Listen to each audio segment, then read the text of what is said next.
Hello, hello les amis, comment vous allez cette semaine? Mieux que la semaine dernière, pareil que la semaine dernière, moins bien que la semaine dernière.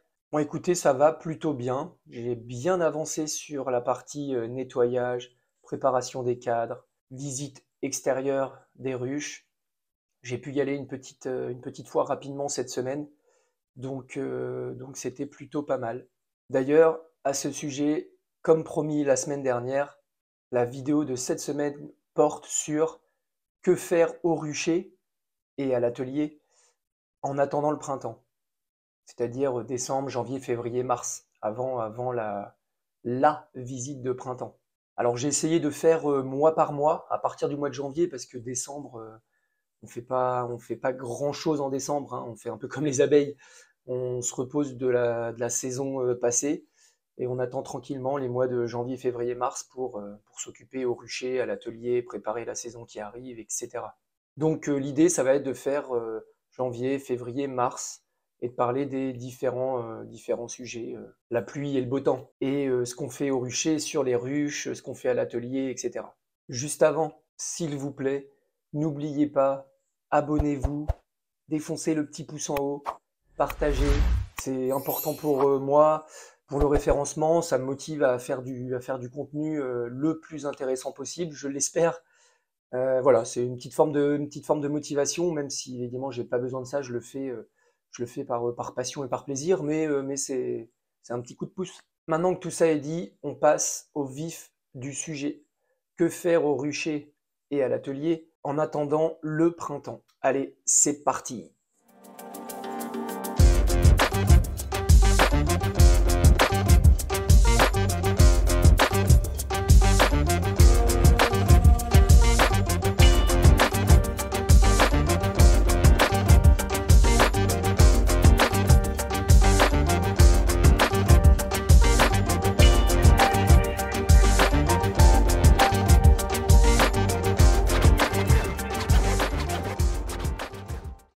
Donc, qu'est-ce qu'on fait au mois de janvier? Alors, je vais commencer par le temps.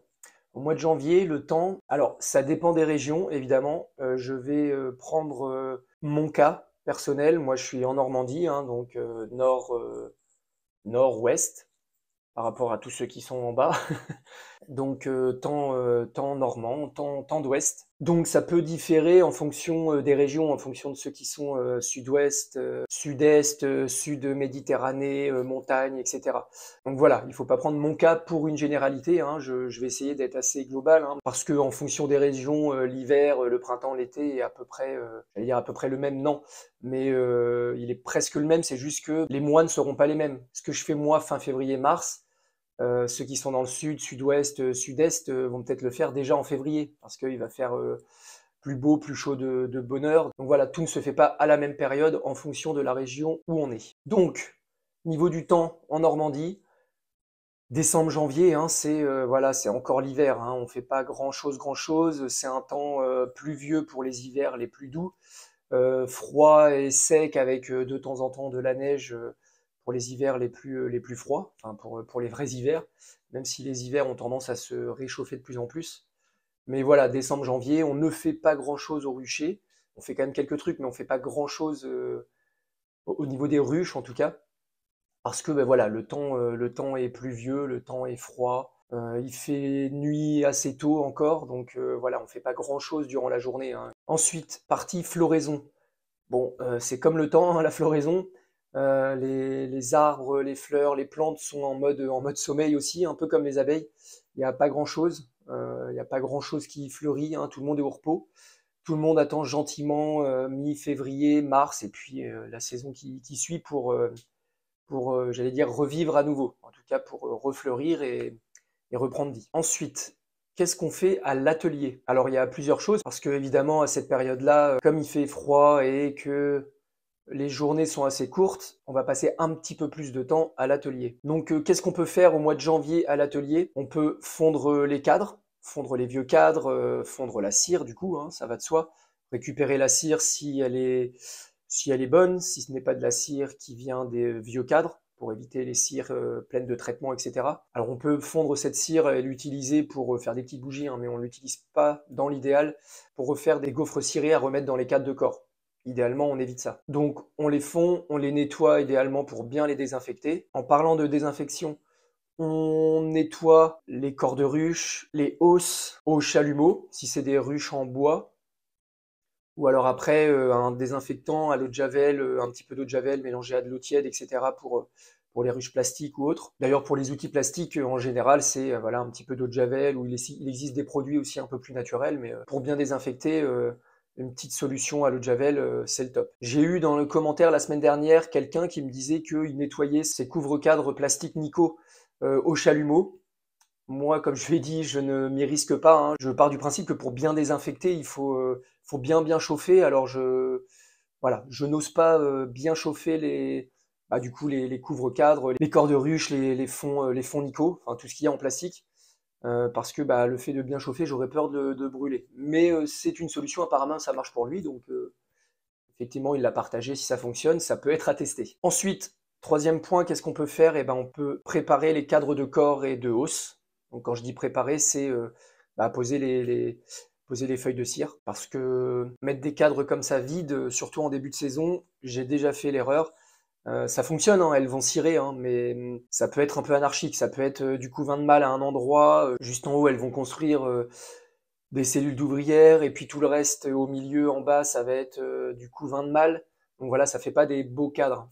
Alors c'est peut-être mon côté un peu rigide et carré qui veut ça, mais moi je préfère les gaufrer maintenant complètement. Comme ça, là où il y a des feuilles de cire, elles vont construire en ouvrière, et là où c'est vide, notamment avec les cadres à mâle, elles construiront des alvéoles de mâle. Voilà ce qu'on peut faire à l'atelier. Maintenant, qu'est-ce qu'on peut faire au rucher? Alors au rucher, décembre-janvier, on évite de déranger le plus possible les abeilles. Moins elles nous voient, mieux elles se portent. Là, à cette période, elles sont encore bien en grappe, elles se tiennent chaud, donc il faut les déranger le moins possible. Cependant, on peut faire quelques manips. La première, c'est on peut écouter sur un côté de la ruche en donnant des tout petits à-coups légers. Faut pas taper dessus, hein, parce que le risque, ça serait de la dégrapper. Et il fait tellement froid qu'elles auraient du mal à reformer la grappe. Et voilà, faire ça, c'est les amener à la mort. Donc il faut éviter, mais on peut se rapprocher tranquillement, donner des petits à-coups, et avec un peu de chance, on peut les entendre un peu vrombir, j'allais dire, on peut les entendre un petit peu frissonner, donc ça peut nous donner une petite idée de s'il y a encore une colonie ou pas à l'intérieur. Alors petite difficulté sur le bois, parce que moi j'en ai deux en plastique Nico et tout le reste en bois. Sur le bois, on entend beaucoup moins que sur les corps Nico, donc ça peut être difficile à entendre, mais voilà, c'est pour essayer, pour se rassurer en milieu d'hiver, voir s'il y a toujours une petite colonie dans la ruche. On peut faire un premier bilan, j'allais dire, du taux de mortalité en vérifiant les langes qu'on a mis en dessous le fond Nico, hein, en dessous de la ruche. Une fois qu'on a retiré la lange, eh bien, on regarde la désoperculation, si c'est désoperculé que d'un côté ou de l'autre, ou s'il n'y a pas du tout de désoperculation, ou si c'est une désoperculation un petit peu anarchique, s'il y en a un petit peu partout. Ça peut nous donner une idée sur l'état de la colonie. On peut regarder aussi le devant de la ruche, l'entrée de la ruche, même si elle est réduite, on peut regarder devant. Si on constate qu'il y a plein d'abeilles mortes à l'intérieur, juste devant, ou à l'extérieur, ou sur le sol, ça peut être alarmant. Alors c'est un cycle normal, hein. Il y a des mortalités d'abeilles durant l'hiver, mais si vous voyez qu'il y en a plein, que ça bouche l'entrée, bon là, c'est pas forcément bon signe. Troisième chose qu'on peut faire aussi, on peut sous-peser les ruches avec un peson. Alors avec l'expérience, on peut peser un peu à la main en comparant 2, 3 ruches, voir laquelle est la plus légère, celle-ci est plus lourde ou non, etc. Moi j'ai l'habitude de le faire au peson, je pèse par derrière, et puis je multiplie par 2 pour avoir la quantité globale de la ruche. Certains disent que c'est pas ultra précis, ça a le mérite d'exister. Donc voilà, moi je le fais depuis le début, parce que en tant que débutant à l'époque, j'avais pas trop la notion de cette ruche là, oui elle est bonne, celle-là elle est plus légère. Maintenant c'est beaucoup mieux, mais j'aime bien quand même faire avec le peson pour avoir des données statistiques. C'est peut-être mon côté ingénieur qui ressort, mais j'aime bien avoir ces petites données statistiques. Donc on peut le faire en pesant derrière, ou alors sur le côté de la ruche. Mais là, pareil, il faut le faire des deux côtés. Parce que si vous avez hiverné votre ruche sur le côté gauche et que vous pesez le côté droit, forcément, ça va être moins lourd. Donc voilà, c'est important de le faire des deux côtés pour avoir la moyenne globale de la ruche. Une fois qu'on a pesé, si on estime que c'est beaucoup trop léger. On peut nourrir les abeilles avec les petits pains de candy ou le miel. Moi, j'essaie de mettre du miel le plus possible, en un peu plus dur, hein, forcément, il a cristallisé. Mais voilà, en cette période, en janvier, on peut le mettre si ça nous rassure, mais en janvier, il fait encore tellement froid, elles sont encore bien en grappe, elles consomment pas beaucoup. Elles vont vraiment consommer quand ça va commencer à se réchauffer, quand les abeilles vont commencer à ressortir, à se dégrapper, etc. Mais là, en décembre, janvier, c'est vraiment, vraiment pas la priorité. Mais pour se rassurer, vous pouvez le faire, hein. Donc voilà pour le mois de janvier, ce qu'on peut faire au rucher à l'atelier, hein. De toute façon, comme je le disais, moins elle nous voit, mieux elle se porte. Donc là, ce qu'on peut faire en décembre, janvier, hein, voilà, c'est vraiment préparer toute la saison, hein. Faire le petit inventaire de ce qu'on aura besoin la saison d'après, nettoyer les cadres, les ruches, préparer les cadres, les cirer, nettoyer son matos, etc. Passons maintenant au mois de février. Quel temps il fait en février? Alors pour ma part, c'est un petit peu la même chose qu'en janvier. Le temps est plutôt instable, on a beaucoup de pluie, on a des périodes un peu de doux, on a des périodes de froid où il gèle encore la nuit, il fait frais, en dessous de zéro encore un peu le matin, donc voilà, c'est pas encore la folie. Même si arrivé vers fin février, ça commence un petit peu à s'améliorer, mais c'est statu quo avec avec le mois de janvier, à quelques différences près évidemment. Niveau floraison, alors là, ça commence un petit peu à reprendre vie, en tout cas pour certaines plantes, certaines cultures. Je pense notamment aux noisetiers. Les premiers petits chatons de noisetiers, mi-février, commencent à sortir, à fleurir. Donc ça, c'est génial pour les abeilles parce que lorsqu'il y a des premières douceurs, elles sortent et ça leur donne leurs premiers apports de pollen. Donc c'est super important pour la survie de la colonie parce que la reine va gentiment commencer à répondre. Donc les larves ont besoin de pollen pour grandir. Il y a aussi le saule-marceau, plus fin février, début mars, qui commence aussi à montrer le bout de son nez. Les petits chatons commencent aussi à fleurir, donc voilà, ça donne une seconde source de nutrition pour les abeilles. Donc là-dessus, c'est plutôt pas mal, hein. C'est important pour que la colonie redémarre correctement en cette fin d'hiver et en ce début de printemps, même si c'est encore loin. Alors maintenant, à l'atelier. Qu'est-ce qu'on y fait à l'atelier pendant le mois de février? On continue ce qu'on a commencé en janvier, si on n'a pas terminé. On n'a pas toujours le temps de tout faire en janvier, hein. On aime bien aussi un petit peu se reposer. Il y a les fêtes de fin d'année, on retrouve la famille, etc. en janvier, donc c'est pas toujours facile d'être bien productif au mois de janvier. Donc on continue ce qu'on a fait en février. Ensuite, ce qu'on fait au rucher. Il y a plusieurs choses qu'on commence à faire au rucher, hein, comme on commence à avoir des journées un petit peu plus longues, commence à faire un peu plus doux. Pas tous les jours, mais on a des journées qui sont un peu plus douces et qui nous permettent de passer un peu plus de temps au rucher. La colonie, elle est toujours plus ou moins en grappe, hein, ça dépend des jours. Elle va commencer à se dégrapper quand il fait plus doux pour aller à la recherche de pollen, pour faire le petit nettoyage dans la ruche, etc. Donc comme elle va commencer à se disloquer quand les journées sont chaudes, à reprendre vie au fur et à mesure, forcément, là, elle va commencer à avoir besoin d'un petit peu plus de nourriture. Nourriture qu'elle a normalement en conséquence dans la ruche si on a bien hiverné, etc. Il faut donc bien surveiller. On peut commencer là à vérifier les entrées de pollen. On regarde l'entrée de la ruche et on voit si les abeilles qui sortent, celles qui rentrent, ont les petites poches de pollen pleines. Ça donne une première indication sur l'état de la colonie. Même si ça veut rien dire, hein, ça m'est arrivé que, en regardant l'entrée et voir les abeilles qui rentrent avec les pattes pleines de pollen, j'étais rassuré, et puis au moment d'ouvrir, finalement, il n'y avait plus de reine. Donc voilà, c'est pas une confirmation, une validation, le fait de voir les abeilles pleines de pollen, mais ça donne une première indication. J'aime bien aussi comparer les ruches entre elles. J'aime bien me positionner un petit peu plus loin et regarder l'activité de la colonie en fonction de ses voisines. Ça donne aussi une idée pour la suite de se dire, tiens, celle-ci, elle a beaucoup d'activités, hein, ça rentre, ça sort. L'autre, par contre, il y en a beaucoup moins. Alors, ça veut tout et rien dire parce que d'une colonie à l'autre, elle peut être plus en retard. En fonction de la journée, elle peut sortir un peu après l'autre. Donc, ça ne veut rien dire. Mais ça donne quand même une bonne idée quand on a une belle lignée de ruches.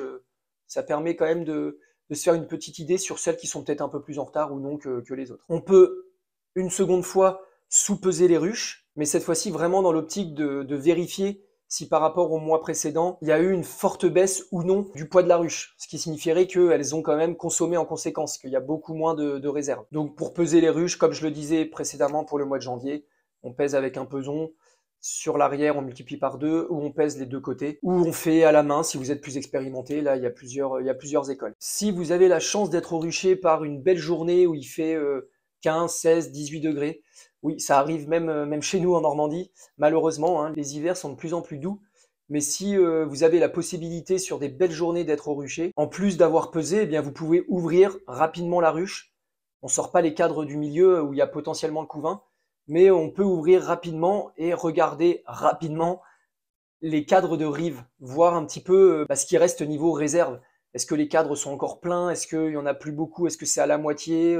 Donc on peut ouvrir rapidement la ruche pour regarder les cadres de rive. En fonction de ça, si vous ne l'avez pas déjà fait, on peut nourrir au candy si vraiment la colonie est beaucoup trop faible, si elle n'a pas beaucoup de réserve. Si vous avez déjà mis du candy et que la colonie ne l'a pas encore mangé, ça peut être mauvais signe, hein. Ça peut nous dire qu'elle est trop faible et qu'elle n'arrive pas à monter et à manger le candy. S'il reste une toute petite grappe dans la colonie, à ce moment-là, si vous mettez le candy au-dessus, comme moi je fais sur le couvre-cadre Nico, là où je le mets dessus et j'enlève le petit trou, si vous faites ça, là idéalement, on retourne le couvre-cadre et on met le candy directement au-dessus de la grappe pour que vraiment le candy soit au plus près de la grappe d'abeille, en espérant lui donner la chance de se nourrir, de se réchauffer et de pouvoir repartir tranquillement. Et si vous n'en avez pas mis, les cadres de rive sont vides, bon mais là, si vous voulez que la colonie survive, il faut pas hésiter, hein.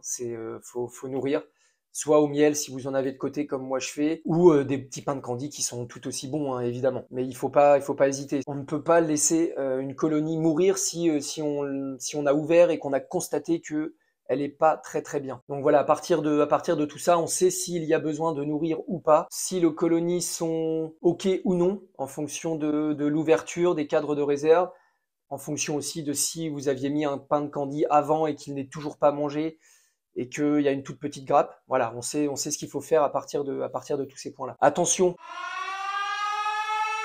petit, grand, gros warning, il ne faut pas surnourrir. Si on estime que la ruche est bien lourde, qu'il y a ce qu'il faut, on pèse, on a même ouvert, on voit que sur les cadres de rive, il y a de la réserve, on ne surnourrit pas. On ne remet pas un pain de candy pour se dire, au moins là, elles vont avoir tout ce qu'il faut d'ici la visite de printemps, mars-avril, ou plutôt en fonction des régions. Pourquoi ça? Eh bien parce qu'elles vont manger en priorité le candy. Si on met le candy, on ne voit plus là, si on met le candy juste au-dessus d'elles, elles vont pas se déplacer en rive pour aller récupérer le miel qu'elles ont stocké avant l'hiver. Si le pain de candy est beaucoup plus près d'elles, elles vont pas aller faire l'effort de faire ça, hein. Elles vont aller hop directement au-dessus et se nourrir. Donc c'est pas l'idée. L'idée c'est vraiment qu'elles mangent ce qu'elles ont stocké pendant la saison, surtout à la fin de l'été, sur ce qu'on leur a laissé dans la ruche. Donc ça c'est le premier point. Et le second point, si elles ont mangé le candy juste au-dessus d'elles et qu'elles n'ont pas mangé du coup leur réserve en rive, au moment où on va mettre une hausse, eh bien elles vont monter ce miel, j'allais dire vieux, mais ce miel qui date de l'année précédente dans la hausse. Donc on va récupérer du miel qui a été stocké par les abeilles pour l'hiver. Donc c'est pas forcément bon. Et troisième point aussi, c'est que si on n'arrive pas à temps, la reine ne va pas avoir beaucoup de place pour pondre, donc elles vont vite être saturées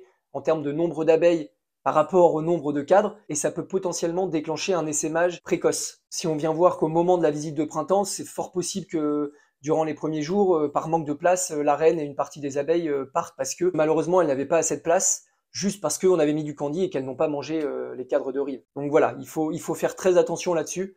Il faut nourrir parce qu'il ne faut pas laisser mourir nos colonies. On a pris le choix de prendre des colonies chez nous. Donc le but pour nous, l'apiculteur, c'est pas de les laisser mourir et de dire bon, on fera une division plus tard.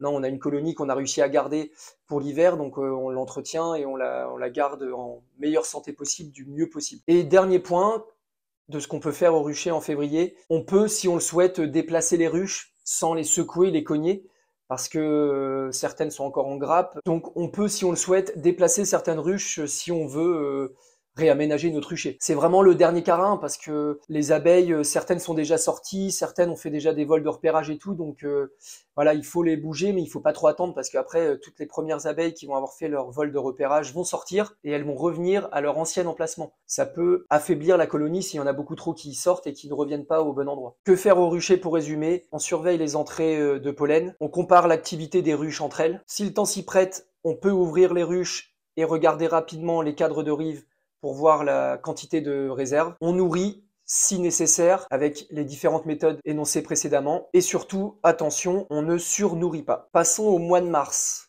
Que faisons-nous au mois de mars? Alors, comme précédemment, on commence par le temps. Quel temps il fait? Alors le temps au mois de mars peut rester instable encore, hein, malheureusement. Il peut y avoir des bonnes giboulées.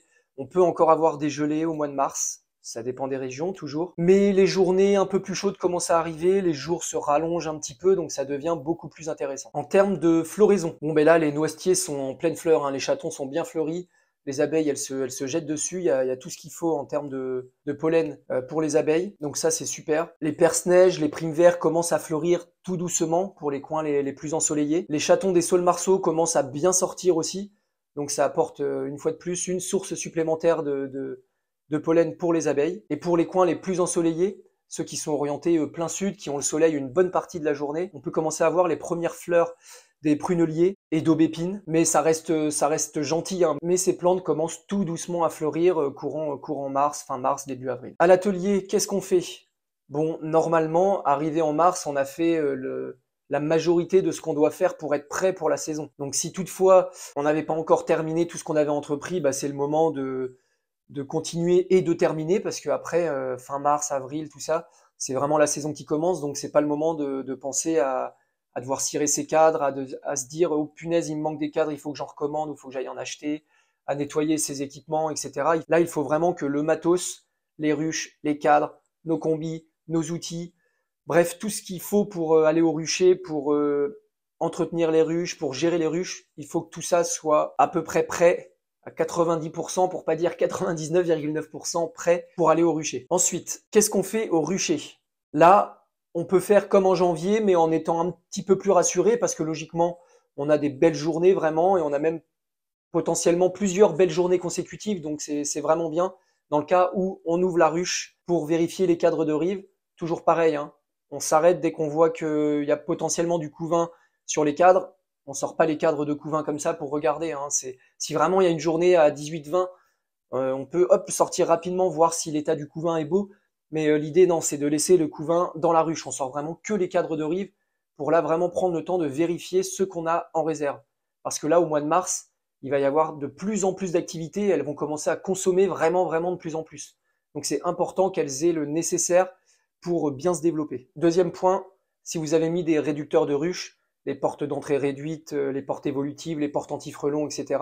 Pour les colonies qui sont vraiment fortes, où vous voyez qu'il y a de l'activité, eh bien c'est le moment de les enlever. Parce que moi, par exemple, sur mes portes anti-frelons, c'est assez petit au centre. J'ai mis des portes évolutives aussi où j'ai enlevé que 3, 4, 5 trous sur 10-15 cm. Donc pendant une belle journée ensoleillée, c'est un petit peu les bouchons, c'est un petit peu la queue pour entrer et sortir de la ruche. Donc là, c'est le moment d'enlever les portes de réduction, les portes évolutives, etc. C'est le moment aussi de changer les fonds Nico. Pour ceux qui peuvent le faire idéalement, hein, l'idée c'est d'avoir assez de stock en fonds Nico ou en ruche, etc. pour d'une saison sur l'autre changer le fond Nico plastique. Comment on fait? Bah, si vous êtes tout seul, on pose la ruche par terre, on met le fond Nico propre à l'emplacement initial de la ruche, on décroche la ruche du fond Nico et on repose la ruche sur le fond propre. Pourquoi faire ça? Bah, ça permet de faire un bon roulement, ça permet d'avoir un fond de ruche propre, et le fond de l'année précédente qui est sale, qui a fait la saison, ça permet de le récupérer et d'aller à l'atelier, à la miellerie, et de bien le désinfecter.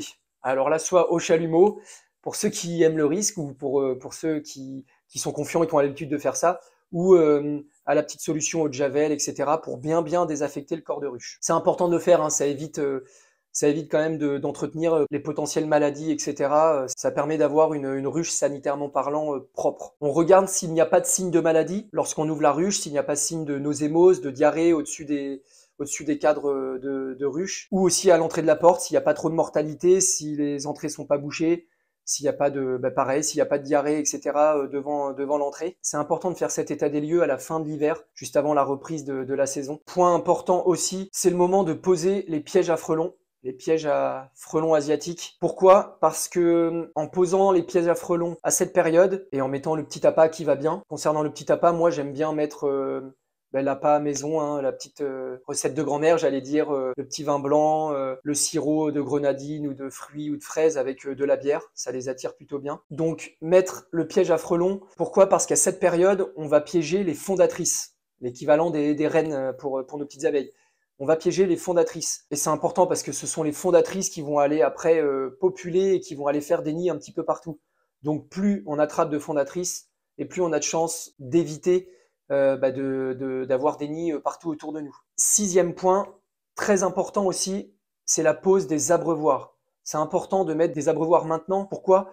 Parce que les abeilles en sortie d'hiver, elles vont tout de suite avoir besoin d'eau pour pour créer leur petite substance, pour créer les gelées royales, enfin pour malaxer, pour boire aussi, pour elles. C'est important d'en mettre en sortie d'hiver parce que dès qu'elles vont avoir repéré ce point d'eau, elles vont y venir normalement toute l'année. Tant qu'il y a de l'eau dans l'abreuvoir, elles y viendront tout le temps. Donc ça va leur permettre d'éviter de faire des distances phénoménales pour aller récupérer de l'eau. On leur évite la fatigue de la distance pour rien. Donc c'est important. 7e point, c'est le moment de retirer les plaques d'hivernage qui nous servent aussi à compter le varroa. Donc on peut par la même occasion retirer les plaques d'hivernage, bien les nettoyer parce que bon, elles ont fait l'hiver. Donc il y a potentiellement plein de saletés, la cire de désoperculation, de la propolis, enfin il y a de tout. Donc c'est le moment de les nettoyer et pourquoi pas de les remettre et puis de faire un comptage varroa sur 24-48 heures. Ça permet de voir où en est la colonie, quel est le taux d'infestation en pré-sortie d'hiver, même s'il reste encore quelques semaines. Ça permet d'avoir une bonne visu sur l'état sanitaire de la ruche concernant le varroa évidemment.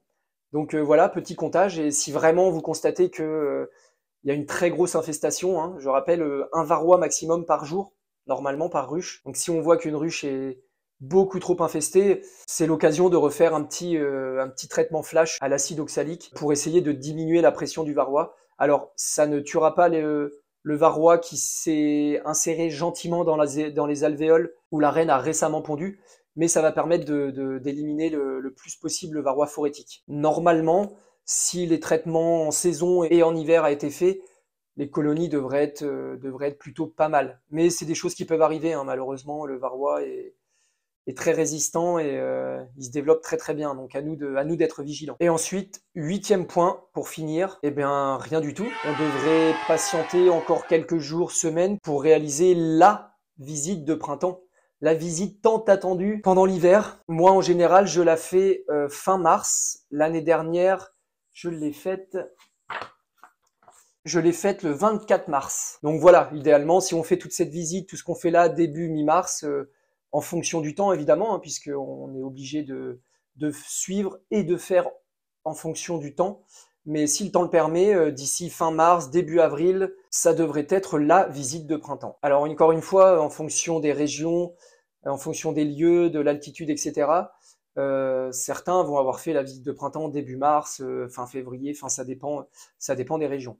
Moi, pour ma part, en Normandie, c'est fin mars. Et j'avoue que j'ai plutôt hâte d'être fin mars maintenant, là, parce que je suis ultra prêt. J'ai tout fait ce qu'il y avait à faire à l'atelier. Normalement, je suis méga prêt. Alors, j'ai bien hâte de pouvoir aller visiter mes petites abeilles. Tout ça étant dit, j'ai fait le tour de ce qu'on fait décembre, janvier, février, mars. Je crois que je n'ai rien oublié. J'ai peut-être oublié des choses, hein. Là, je vous ai vraiment fait un petit récapitulatif de ce que moi je fais depuis toutes ces années. Donc j'ai forcément oublié des petites choses, des petits points à faire. Si j'en ai oublié et qu'ils sont importants, je pense que tout est important. Donc si j'en ai oublié, n'hésitez pas. Dites-moi ça en commentaire. Comme toujours, j'aime toujours vous lire, j'aime toujours partager, j'aime toujours avoir vos retours, vos idées. C'est toujours bien, tant que ça reste constructif. Je fais des erreurs, je ne suis pas parfait, j'ai encore des choses à apprendre, comme tout le monde d'ailleurs. C'est toujours la même chose, il y a toujours autant d'apiculture que d'apiculteurs et d'apiculteurs que d'apiculture. Donc je suis toujours ouvert à la discussion, au partage, aux nouvelles idées. Donc n'hésitez pas, indiquez-moi tout ça en commentaire. Et bien voilà, j'ai fait le tour de ce qu'on fait au rucher et à l'atelier en attendant le printemps. J'espère que ça vous a plu. J'espère que j'ai été assez concis et assez clair parce que bon, il y a quand même beaucoup de choses à dire et je veux essayer de ne pas faire des vidéos qui durent 1 heure et où on s'endort. Donc voilà, j'espère que ça vous a plu. Je me répète, mais n'hésitez pas, abonnez-vous, défoncez le petit pouce en haut, laissez vos commentaires, ça aide pour la motivation et le référencement. J'espère que vos colonies se portent bien, que vous êtes dans les temps niveau préparation pour être prêt pour la saison qui arrive. Je m'arrête là. D'ici là, portez-vous bien et je vous dis à la semaine prochaine. Allez, ciao ciao!